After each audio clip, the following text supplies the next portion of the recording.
In the new York, we don't back down. We only know one direction, up. So we're up early, up late, thinking up game-changing ideas like this. Dozens of tax-free zones across New York State. Move here, expand here, or start a new business here and pay no taxes for 10 years. With new jobs, new opportunities, and a new tax-free plan, there's only one way for your business to go, up. Find out if your business can qualify at startupny.com. Do any of you remember this? Yes, I have smoked crack cocaine. When, But sir? no, do I? Am I an addict? No. When have you Have I seen- tried it? Probably in one of my drunken stupors. And that's about it. Well, now Toronto's infamous mayor, Rob Ford, is taking his actor Jimmy Kimmel live. Take a look. Why are you here? What good could come of this? Have you ever seen this show? This is the famed football video on which... Why is he running at you? Is he tackling you? Because this video ends right here. I'm not quite sure what he's doing. The meeting was still going on. The mayor starting his attack somewhere. No, that lady, you apologized to her afterwards. Is it once you get up to a certain speed, there's no stopping? Or?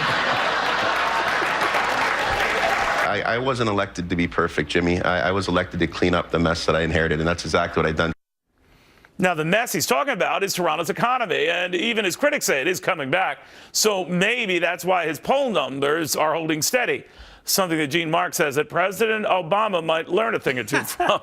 But your reality, I mean, you look at it as, we look at him as quaint, unusual. In Toronto, how's he regarded? Well, I mean, Torontoians, I'm not quite sure how you refer to people from Toronto. They view him as entertaining. I mean, it's the old adage. I mean, Elizabeth Taylor once said, she said, money is the best deodorant, Neil. So, obviously Elizabeth Taylor has never hung out with me after a softball game. But I find that surprising. Yeah, but when there is, when the economy is going well, when things are okay, then the voting populace will put up with the leaders that are in charge to a certain degree. Well, he came in, and timing is everything, but Toronto was in a world of hurt. He did a lot of things that business guys like, cut their taxes, tried to streamline things and make it very easy to open up a business, move a business to Toronto. And that is what's kind of helping him through this. But it's funny. It's not as if Toronto is booming. I mean, they've been growing at about 2.6, 2.8% this year, which is ahead of the national average of Canada, but still behind some of the other Canadian cities. Right. On top of that, their unemployment rate, it's still over 8%. It's projected to go down a little bit.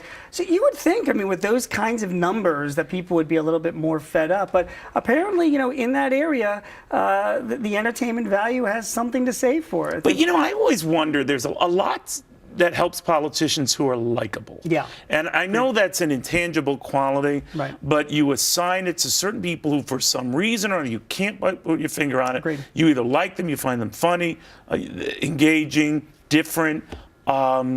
That's him. Yeah, it is. He's a funny guy, but there's something else besides just being likable, and that's also having at least the perception of being competent, right? So if the economy is improving, if the government continues to run, if he's showing the good face, I mean, again, if the average person does not have anything to complain about, but if Toronto had double-digit unemployment or everything was hitting the fan, he would be in trouble. Now, I tell the story. My wife has a friend who goes to a dermatologist who she absolutely can't stand, charges too high of fees, is not a very nice person, doesn't like to see her. But the dermatologist is very, very competent. So they pay the extra fee. She goes because that person actually delivers.